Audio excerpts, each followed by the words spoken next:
Hey guys, what's up? Redmatty here, and today I have for you guys the Week 2 Power Rankings for Division 2. With me as always is Socrates. What's up, everyone? Socrates. So I'd really like to jump into this straight off the bat because we tend to make these rather long. So yeah, let's get on with that. With our number 12. Let's not do proper intros. Let's just go with that. Something has been a trend. These previous two power rankings, and we're going to continue that trend as where we both agree on the number 12. Despite them getting a win this week, we both rated LA Slowking at spot number 12.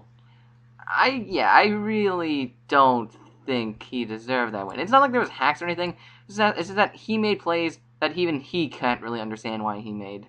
So I don't really feel like that's worth praising or anything like that. For instance, he left the Tapu Koko in against a Darmanitan. If Tapu Koko went down, he would have nothing to defeat Tapu Fini, and thus would lose to Tapu Fini because all he had left was a Alolan Marowak, a Mudsdale, and I think a Flygon was the last one. Yeah, I don't recall what he had left, but well, he couldn't even explain his own plays, and the only reasoning he gave us was, well, sometimes I just make weird plays, that's it. And that was the entire storytelling behind it. Admittedly, the match itself wasn't all that great. I mean, on both ends, mistakes were made for no reason and for what I believe is lack of running calcs during the game. So all in all, I mean, we still don't believe that he has the greatest team. He plays very aggressively. He doesn't even know why he plays specific ways, and the comment I made on it was LA Slowking plays super aggressively without it being necessary, and this time, fortunately for them, it worked out. Basically giving them the win, but once again, as Matthew already stated, we don't really feel like he deserved that win because he didn't make any rational plays, especially when it mattered. He barely made rational. He just basically clicked the aggressive move all the time, and that's why I have him ranked at number 12. As do I, and I guess we can move on to number 11 since that's basically how we sum up Hero right now. Yeah. Do you want to go first with your number 11? Fine. My number 11 is going to be Portland Poliwag.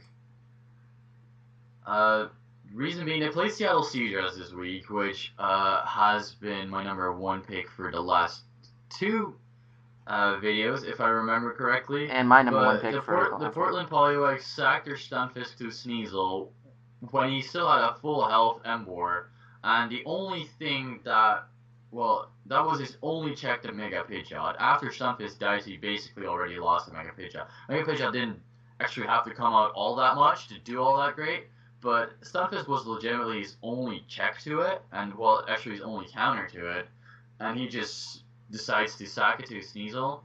And he tried setting up with a Reuniclus on an Acid Spray Tentacruel, so Tentacruel repeatedly clicked Acid Spray.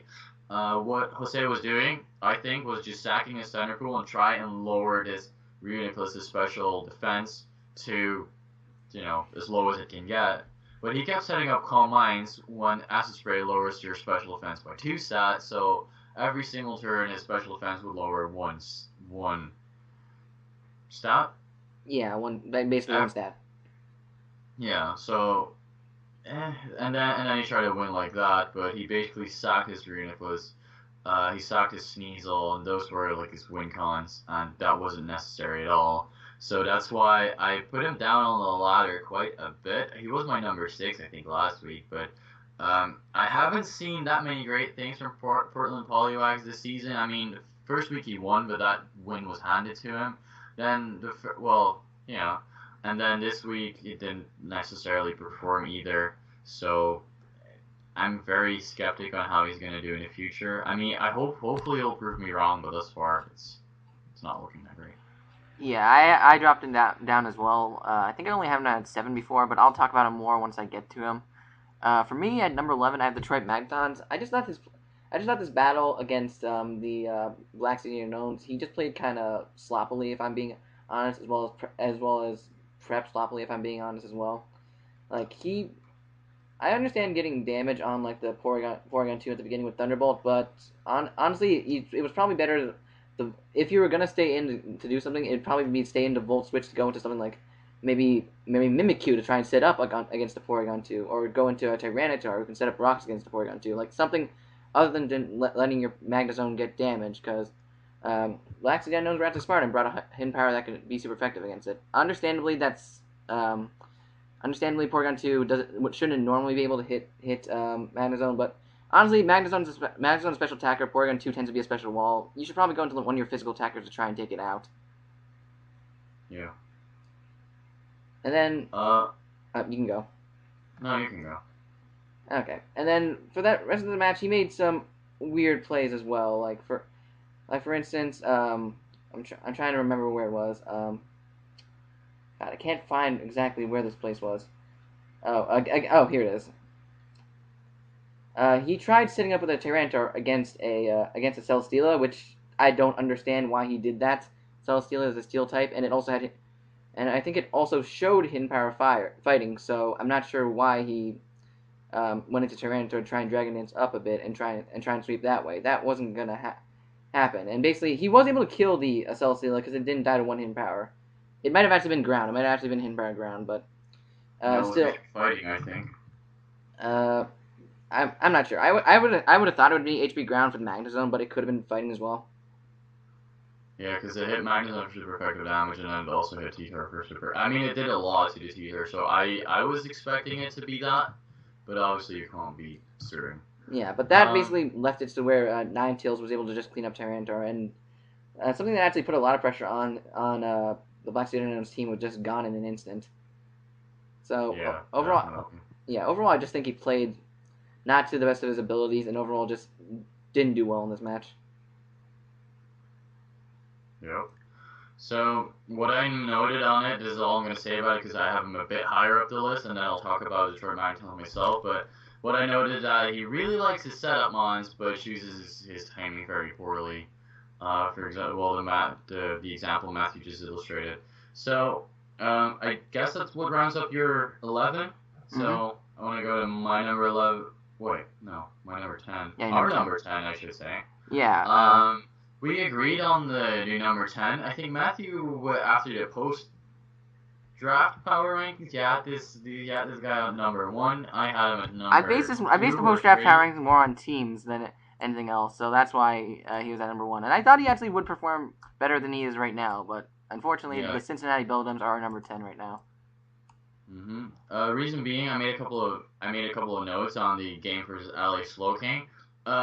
As I said, they sacked Shaman a +1 Gara without any reason. He didn't run any. He had a Tapu Fini that could take a hit, that could actually destroy this thing. Tapu Fini is just a good hard wall against any water dark type. I don't understand why you don't just go into that. Exactly. So he made a very unnecessary sack into Shaman. Shaman just got OHKO'd by an Ice Fang. I don't necessarily agree with him running Ice Fang, but I mean Shaman would have maybe died through. I don't know, depending on Shaman's prep probably. I think he had Ice Fang for Hydreigon. Yeah, that could definitely be a thing. That makes sense. So he sacked the Shaman to a +1 Gara for no reason, and that made him lose his only Tapu Koko check, and Tapu Koko is super threatening. So basically Tapu Koko spent his entire team, and then could Volt Switch around freely, even though Alex Slowking didn't take advantage of that. However, that's what could have happened, and he sacked his only check to it for no apparent reason, as I said, twice already. So, I think even though Alex Slowking didn't play all that great, and made irrational plays, that still means that you should have won this game. If you just played your mons safely, ran a couple of calcs throughout the game, then it should have been very doable just to beat this team. Yeah, I would agree with that. Making that a play where you switch into Tapu Fini, predicting one of his ground types to come in against your Darmanitan has some logical reasoning, but Hero didn't really apply to logic. So I understand why you made that play. I actually probably I don't know if I would have made that play. Maybe I would. I don't know. I can't be risky with my wall sometimes. But in the end, that play didn't pay off, and he ended up losing Tapu Fini, which could have won him the game pretty early on. Again, it was more towards Hero's fault. he was fault for being so reckless with his Coco, but still, you lost a pretty crucial amount to your team. And then after that, his team kind of just crumbled. Ironically enough, Metagross was actually something that kind of did him in. Yeah. So, with that being said, PC hasn't been playing great. I mean, you should probably run more calcs throughout this game. I'm not saying that you should calc everything, because sometimes, I mean, riskiest plays are the way to go. But, I mean, even though your opponent didn't make any rational plays, I still very much think you should have and could have won that battle. Mm-hmm. So, that being said, I guess we just move up to our number 9. Yeah, and I'll go first since we've already talked about this person. My number 9 is actually the Portland Poliwags. I moved them down as well. Moved them down 2 spots, I think, since I had it at number 7, I believe. Yeah. I'm not impressed with him this week. He brought Smeargle again. I think I have this feeling that he's just gonna bring Smeargle every week, and it's not gonna work out for him. Like, Smeargle's a very predictable mon. As long as you bring taunts, you can stop it. It's not that hard to stop. So it's not gonna be easy baton passing to people if they know what you're gonna do. Let me just pull up that match again, just so I can get more notes on it. Yeah, he also, like you said before, he sacked Stunfisk to the Sneasel, and that allowed Mega Pidgeot to just come in and just destroy his team. After that, he didn't really have a good switching for it, and with the combination of both Mega Pidgeot and a little bit of help from the rest of his team, the Portland Poliwags just kind of crumbled a bit. And I haven't really seen too much from him yet. He got a 6-0 sweep, but that was given to him by Vec, because Vec could have done something to stop it.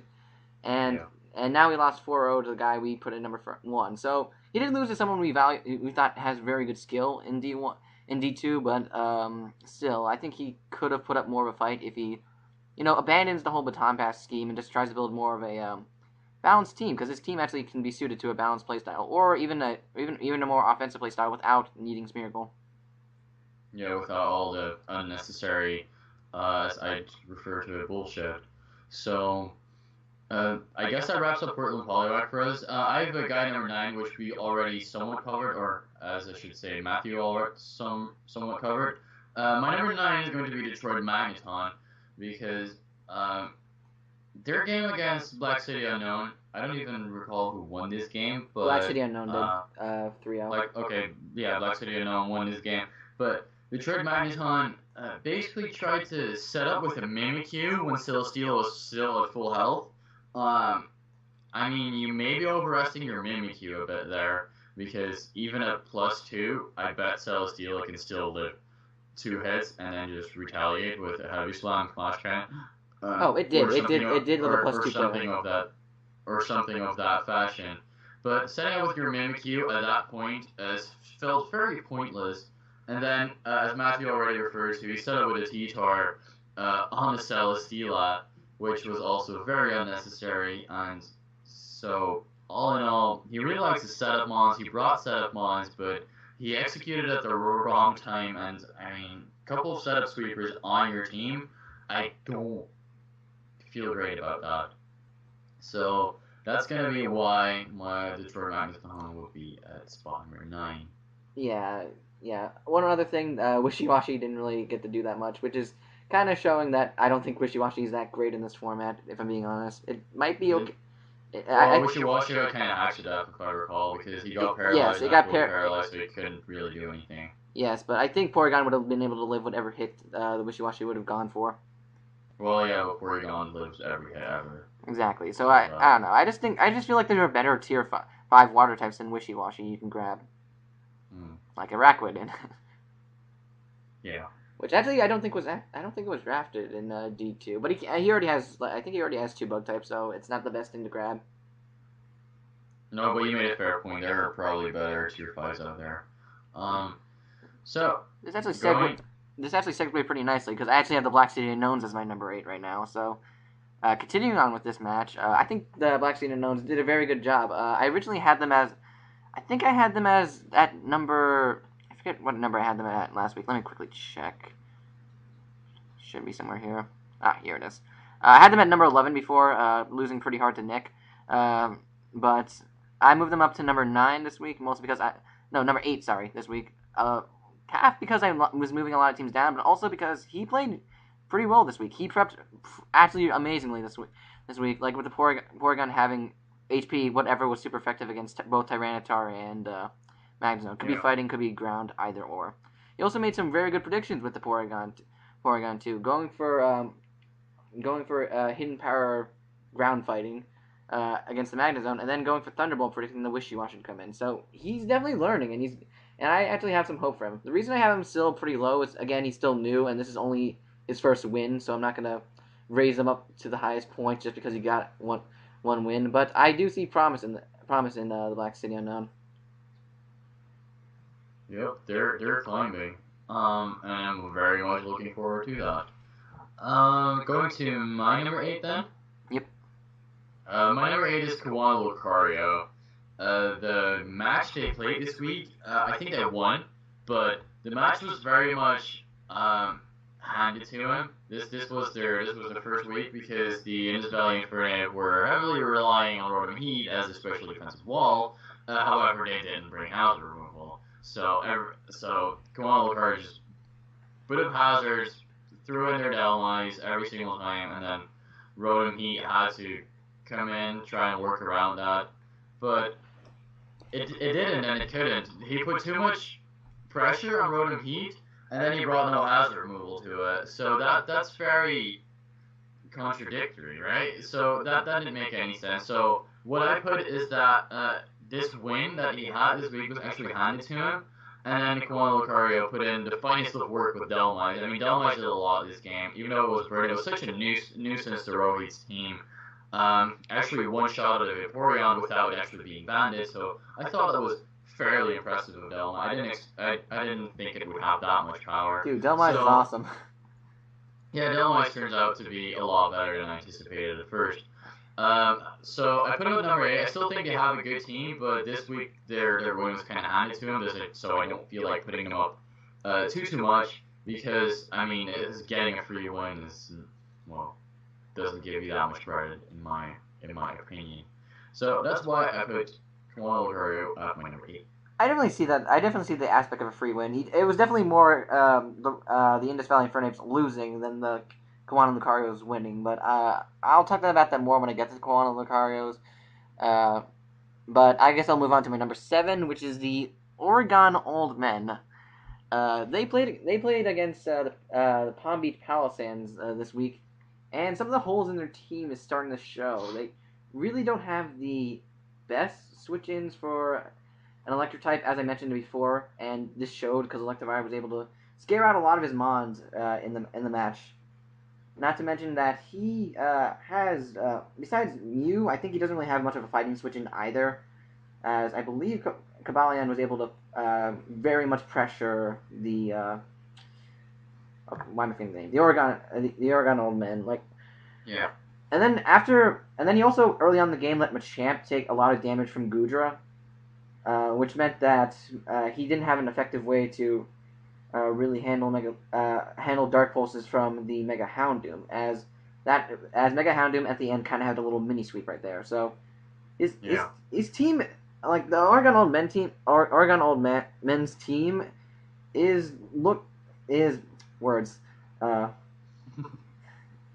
it looks good on paper, but it's showing a lot of its holes now that it can't really take certain hits very well.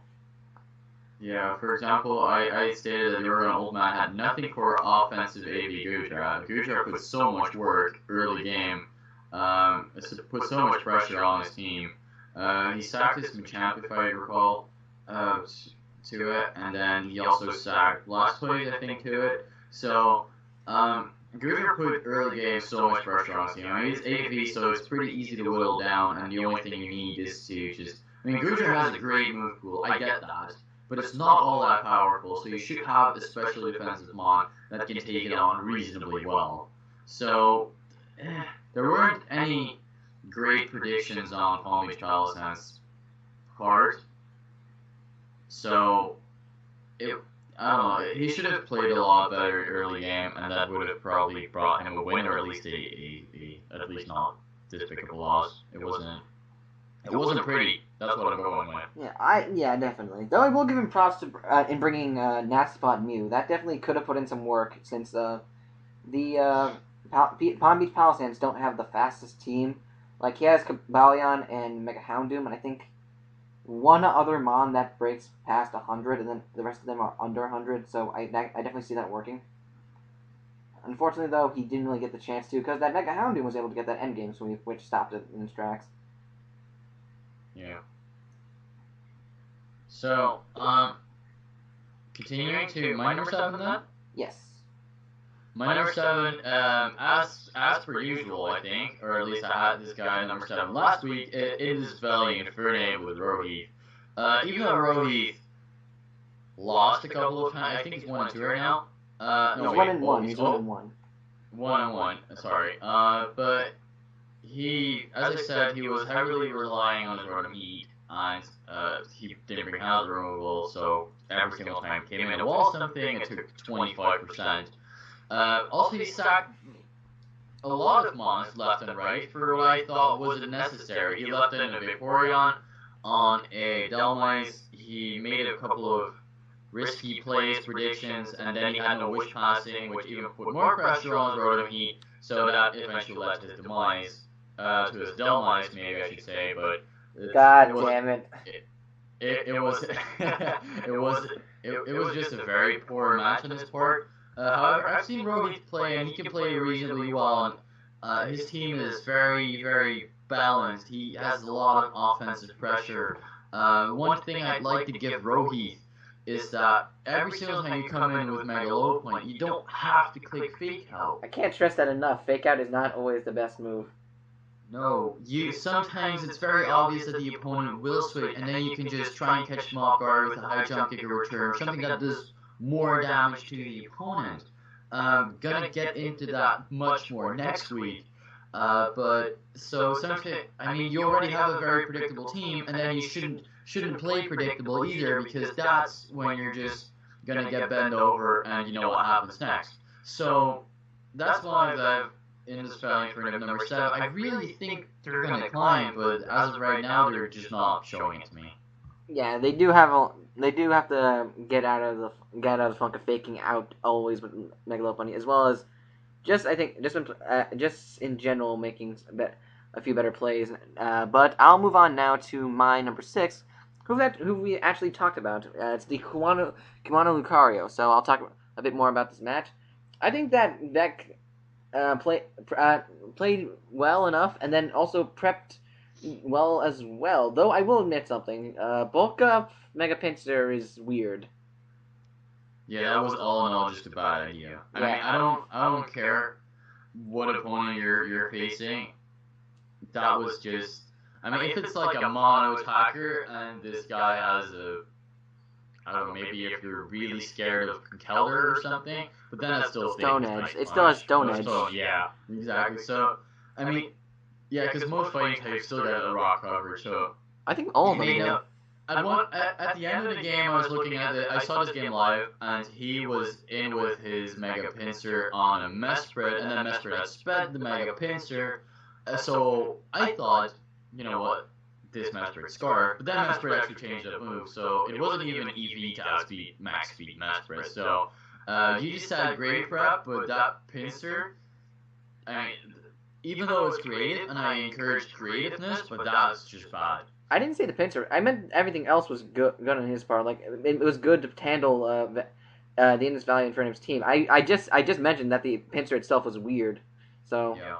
I don't think that was just bad. I mean, there's no way other way I can put it. I'm trying to think what Pokemon you would even use that sort of Pinsir on against. I guess some sort of bug type, but even it's weird. Don't do that again. Other than that, he actually brought a lot of mons that the Indus Valley Infernape's team couldn't handle as well. Necrozma was a really good switch in against Megalopunny, since Megalopunny is one of those few fighting types that don't get dark coverage, so that's really nice for a psychic type. Yeah, and then things like Dhelmise really put in Dhelmise and Beware. Oh my God, Beware lifting a high jump kick from Megalopunny. That was awesome. That was pretty impressive. But once those are the things that I felt like he didn't necessarily win that game, but the opponent lost the game for him. So he could have calced that with Megalopunny because it was not all that late in the game. And then, as I said, the thing with the Rotom Heat all the time. So I didn't put him up as much as Matthew did, just because of how poorly his opponent played this week. Okay, the reason I brought him up so much this week is mostly because a lot of teams I moved down, and okay, ordering this middle of the power rankings was really difficult this week. There's so many teams at 1-1 right now. They've all been playing kind of weirdly, if I'm being honest, and it's hard to really order them in a coherent manner. Honestly, you can take like a number 9 to 4 and rearrange them however you want. Yeah, at this point, kinda. Everyone's playing, not everyone. Our top 3 is playing pretty consistently thus far, and then our bottom 2 or 3 are also playing really consistent, but then in a whole different way. But all the other players, none of them are consistent. I see bad plays all over the board, and thus far I'm not very impressed by the matches I'm seeing, especially not this week. This week there were a couple of really poor matches, and hopefully that'll change throughout the season. Hopefully next week will be a lot better, but just this week wasn't. I didn't enjoy watching these matches as much as I did from week 1. Yeah, definitely. I'll get to more like inconsistent play when I get to my number 5, because Jesus, that was a shift from week 1 to week 2. But you can move on to your number 6. My number 6 is going to be Palm Beach Palisand. They actually played reasonably well. What I noted that the Palm Beach Palisand brought a defensive core that Oregon Alt managers couldn't break. He played it actually very safe. He EV'd his Mons pretty well, so he just kind of did what he needed to win. So talking about what could be consistent, I mean, I'm still not familiar with Palm Beach Palisand, so that's probably why I don't have them that high, but I moved them up a couple of places if not mistaken. I actually moved them up 5 places this week. So I guess that's a huge step in a good direction. Not necessarily because he did so terrific this week, because also a lot of other teams didn't do that well as they did it poorly. As I anticipated to do that, but he brought a nice defensive core. Oregon Altman just seriously couldn't break it. Nice late game sweep with the Mega Houndoom. Gujar put a lot of work, so I mean, all in all, it was a very solid match on his behalf. He brought the right Mons, he brought solid EVs, he outsped a couple of things really well, so all in all, Palm Beach Palisand did really well this week. So I'm looking forward to their improvement or their climb on my power rankings throughout these weeks. Number 5 then? Oh yeah, I'm just gonna keep talking. My number 5 is gonna be Black City Unown. Black City Unown, I think, has a very decent roster. What kind of an odd rod, but this is Matthew just mentioned that they're new. For some reason, I keep forgetting that they're really new. But they brought offensive P2, which I noted down that's something to keep in mind because I have P2 in my draft. And they played the entire game very safely. I feel like the margin on this game could have been a bit bigger than it was, so they could have won bigger than they actually did. I can see that, yeah. So, that's why I have Black City Unown. I mean, there's quite the gap between where I have the Black City Unown ranked and you have the Black City Unown ranked. But that's probably because you knew that they were new, and I mean, you told me this last week, but I once again forgot that. But I don't know, Celesteela, Togekiss, Garchomp, a good Steel Fairy Dragon Core. I'm just really looking forward to that, to put in some work. The only thing I kind of disagree about is the Ambipom, but he's probably going to make a couple of trades, maybe already did, that I am unaware of. But all in all, I think it's a okay draft, especially for his first go, and he played all right this week. Yeah. For my number 5, we have the Indus Valley Infernape, and okay, week 1, you made some really good plays. You managed to play around the Palm Beach Palisand really well. Week 2, you didn't predict at all, in my opinion. You barely predicted that match. Like, you played super safe, and you got punished for that. Like faking out every time with Mega Lopunny. You don't need to fake out every time. They're going to switch out on some mons, so just going for return will tend to do better than just constantly clicking fake out. Also, you really should learn what your opponent's mons do. He didn't realize Delmize got Rapid Spin, and he didn't realize that Necrozma got Stealth Rocks. And those are two things that these Pokemon are known for. So, yes, they're new Pokemon, but The game's been out for like a month and a half now. You should know this by now. Well, especially if you're prepping for an opponent, just scrolling through their move pool is the least thing you can do. I was paired up against a Comfy this week, and I had no clue what this thing did. Apparently it gets priority recovery, and it's a decent speed stat. I didn't know these things. But, you just scroll through their move pool and see what they can do. And so if you're unaware that Delma is a rapid spinner, that especially a monster such as Necrozma, that you have no idea what it gets and what it does, then just scroll through their move. Go through your opponent's team. Yeah, just take the time. So you can't get surprised with you can't get caught with your pants down. Yeah, take the time, just go to Showdown, and then look at the Pokemon's usable moves, even some of their non-usable moves, because you can grab from there. I've used Psych Up a decent amount, so yeah, sometimes people use from the non-usable moves section. But just look at them, take it all in, and not be surprised if you see a Rapid Spinning Delmise or a Stealth Rock Necrozma. Like you said before, he didn't bring any hazard removal, so Rotom Heat was worn down very quickly. And with that, and he didn't really bring too much to handle Mega Pinsir, if I'm being honest. I guess Rotom Heat would have been able to if rocks were not there, but since rocks were there, it was just too worn down to really do anything. Tyrantrum just got destroyed by a Storm Throw. Again, that's one other thing. Why are you running Storm Throw instead of Close Combat? Yeah, that was a lot. Okay. Overall, that Pinsir plus Close Combat is kind of counterproductive. Fair enough. I guess that's why you ran Storm Throw, but that's still a bad set. I get the reasoning, but it's still a bad set. Yeah. I mean, you can justify the reasoning. That's all I'm saying. Yeah. Okay. So I guess okay. I was just gonna say a couple more things. Like overall, I think he just prepped he didn't prep that well this week. He played too safely this week. The reason I still have him so high is that I've seen him do work back in season 3 of PICA. He kicked my ass twice. I only won one of those times because I lucked out there. So I know he's a good battler, and I feel like this was just an off week for him. Like he can normally play. He normally plays decently well. So I'm hoping he can get a win, and he can get a win in soon. But we'll see from there. Yeah. So going on to my number 4. Is going to be Oregon Old Man. Despite their loss this week, I didn't put them down. I just kept them at the same spot because I'm still looking at the team and I think, you know what, this is great. So now just prove it to me that this roster is good. I really like the Mana Feaster, Mega Scissor, Arcanine. These tier 1, 2, 3 in your Mega Pick are so good. Then you have a Mew. There's a Scarf Road and Mole on there as well. I mean, there are quite some doubling up on typings.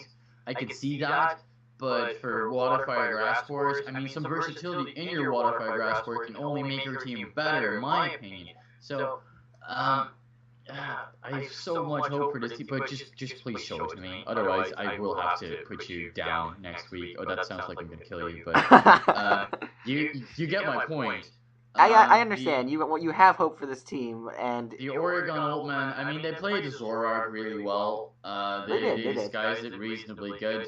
But continuing that, you had nothing for the AV Doodras I put down before. You couldn't break through the Palm Beaches Palisades wall core. Even though they have a pretty decent wall core, I'll give you that. But you have very much wall breaking potential. You have a Mega Scissor, Manaphy, Superior, Machamp. I mean, they're Massey Ball Zoroark. I don't care what you bring, but you can break through most wall cores in the game. So there's no reason for you to lose these kind of games. Yeah. Despite you did, and I didn't think that prep was all that great, but I'm still looking at this team and I think, yeah, I draft something like that. So. All in all, even though you didn't have a great performance, I'm still looking at his team, and it makes me moist in all the wrong places. But I just, Corey, prove to me that you can play this game, okay? And then we'll move you up, and then his life's gonna be great, and you're gonna win championships. Maybe not this season, but next one, you're gonna be E1. Well, that was thoroughly entertaining. Anyway. Moving on, I got for number 4, I got the Palm Beach Palisades. Definitely my biggest move up, going from 10 to 4. I think the Palm Beach Paladins week 1 played fine. Like they played an alright game. They played an alright game. Like Indus Valley Infernape were predicting a lot that game, contrary to this game, the game we had this week. But still, the Palm Beach Paladins still played really well. Prepped alright on that match, and I think they did well. This match, I think they just saw what could work against. They saw the holes in the Oregon Old Men's team and just kind of brought what he couldn't handle. And yeah, he kind of does have a problem handling Scarm, Slowbro, Cobalion, because there's not really many mons on his team that could do that. That can handle it pretty well. Potentially an Arcanine with like Toxic maybe, but that's all I can think of right now that could really handle that core on his team. He also played Mega Houndoom really well, keeping it till the end so that he can clean up his opponent's team. And also, really cool tech with Thunder Wave on Electivire. That actually helped out pretty well with him. Yeah, that worked out in the long run. Even though he threw in his Electivire for no reason on the Roark, but eventually it all worked out, so it was fine. Yeah, overall I think that the Palm Beach Paladins played very well. They prepped a team that he knew that the Oregon Old Men would have trouble beating, and I think he overall just did a really good job this week. Alright, so moving on to my number 3 now. I think we actually have all the same ones up now from this point onwards. If you have DMR Shadow Absols, that's your number 3, then we have the exact same top 3. Exactly. So yeah, I have for my number 3 DMR Shadow Absols. This week they played off against the Iowa Focus Energy, and it was a pretty good match. It was probably the most entertaining match this week, if I'm being honest. You got destroyed. Yeah. But okay, let's continue. Yeah, I think Nick just prepped really well for this match, which I'll get onto when I get to number 2. But Cedric still had his moments. For instance, he could have actually swept a Charizard had he won the speed tie there with Mence. Like that was a huge speed tie to lose. I'm not sure if he would have swept, but he would have put a major dent into Nick's team. What really took this? Okay, maybe Persian took this hit, but besides that, I don't think anything really took the hits from Charizard. I do think because we count that. And Persian was max defense. Almost max speed, but it was max defense and some HP. So it would have lived the +1 Outrage, Flare Blitz, whatever you want to throw at his face. Persian could take that and then retaliate with Hell Blade, but it couldn't live 2 hits. Yeah. So we couldn't throw that in front of it, okay. Yeah. Yeah. I'm not going to give him too many points off for letting Nihilego die to Exploud. You don't really expect the Earthquake on the Exploud, if I'm being honest. Yeah, and that's also, very much true. I take full credit for that. Aren't you humble? Anyway. Well, I put the move in there, but go ahead. Bringing Type Null again was very optimistic. I mean, I know it did well week 1, but bringing Type Null every single game. It's a tier 5 for a reason, and sometimes, you know what, your tier 5 is going to do phenomenal. But sometimes it won't, and this time it didn't. So pick your matches for Type Null, right? You don't want to bring your tier 5 every week just to prove a point or something. I don't see Nick bringing a Alolan Persian. Well, actually, that's one of the few tier 5s I can see bringing most weeks and still doing decent amount of what Alolan Persian does. Like, that's one of the few ones I can think of. Yeah, I just poured shouting out a little bit, but we'll get to that when we go to our number 2 placing. Spoilers. I think Thunder Wave on Nihilego was actually a pretty good bring. It could have done some work, like potentially Thunder Waving one of Nick's more faster mons. Unfortunately, it only Thunder Waved a Bronzong, but oh well, it was a good idea. Which actually makes Bronzong more powerful. But yeah, Nihilego got walls, gets walls by Bronzong, who just fucking beyond really. So that's very much a thing. And maybe you should put a censor on this, just for the kids that are watching. Nah. But the other thing is, DMR did okay at the end. I mean, as soon as they realized they lost the game, but it didn't bother setting up with their PZ with the Normalian Z and then something that sets up. I keep forgetting what move that is. It's conversion. They just went for the breakneck blitz with Tri-Attack, I assume. Yeah, but he just went with the Ice Beam on the Mence, so that would reduce the differential on that game. So that was a good play on his behalf, maybe because at the end of the season it could come down to differential because both these teams are very much even, and eventually Nick will lose a game. Maybe not this week, maybe not next one, but I mean, I don't see any of these players. Maybe just our number one player going flawless this season, but even though I think that may get broken once. Well, at least once this season. Yeah, I'm putting my bets. One of the lower teams was a good play right there. I'm putting my bets. One of the lower teams will actually take out our number one, just because they surprise him or something like that. But overall, I think the DMR Shadow Absols didn't play their best, but they played well enough. I'm surprised they didn't bring Azumarill. Azumarill was, I know, something Nick was afraid of, and actually could have done some work if it was Z-Belly Drum. Yeah, that was definitely a threatening thing. Now, I'm looking at Nick's draft, and that was definitely a threatening thing. You think that Buzzwole could have probably taken a +6. Buzzwole was not a bring this week, never mind. So, that was our number 3. I mean, they have such a good team. They play very offensive in the first week. They very much impressed us. This week, I mean, they went against their number 2, which already out of energy, and that's nothing to be ashamed of. The out-of-focus energy risked very early game, the speed height, that was, in my opinion, necessary. They lost if they didn't win. They were pretty much lost, because if they didn't die immediately from the Charizard, they would be in such a sore shape. Yeah, so they risked a speed height that they needed to win, like, really badly. And that's exactly what they did. Maybe it wasn't even a speed high. Maybe they didn't bring max speed. Maybe brought Adamant. So maybe Ron, we don't know whether that was a speed tie or not, but I think it should be. I'd imagine it's a speed tie. So that was pretty amazing. They won the speed tie, and then from that point on, it was really a lot downhill for the DMR Shadow Absol. The thing you already mentioned is my second note and also my last note on the IO Focus Energy. They brought nice coverage on X-Cloud with Earthquake for Nihilago, because Nihilago was one of the only things that could wall X-Cloud to a decent degree. Nihilago, I pronounce Nihilago, but whatever. So they brought Earthquake on that, and Boom Burst X-Cloud was just in general a very good bring. So I was very happy to see that put in some work. Yeah, and one thing I'm impressed about with that X-Cloud is he made it an Assault Vest X-Cloud so that he can have a wall for Z Conversion Porygon. I think that was a pretty good bring on his part. Once again, Nick, you're welcome. But, you're right. I'm such a modest person. Holy shit. But that's exactly what happened. So I Focus Energy just played really well. I mean, after they won the speed tie, they just had to play out the game.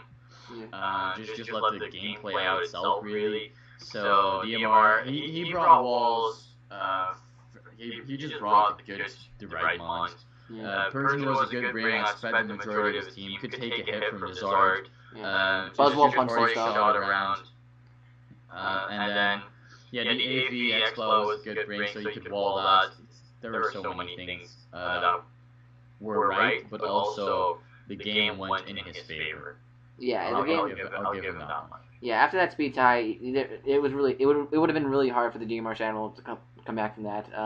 Overall, I think Nick played really well. Buzzwole punched some stuff. Bronzong walled some stuff. Got destroyed by Jolteon, though. I will admit that one there. That Jolteon did a decent amount of work against Nick's team.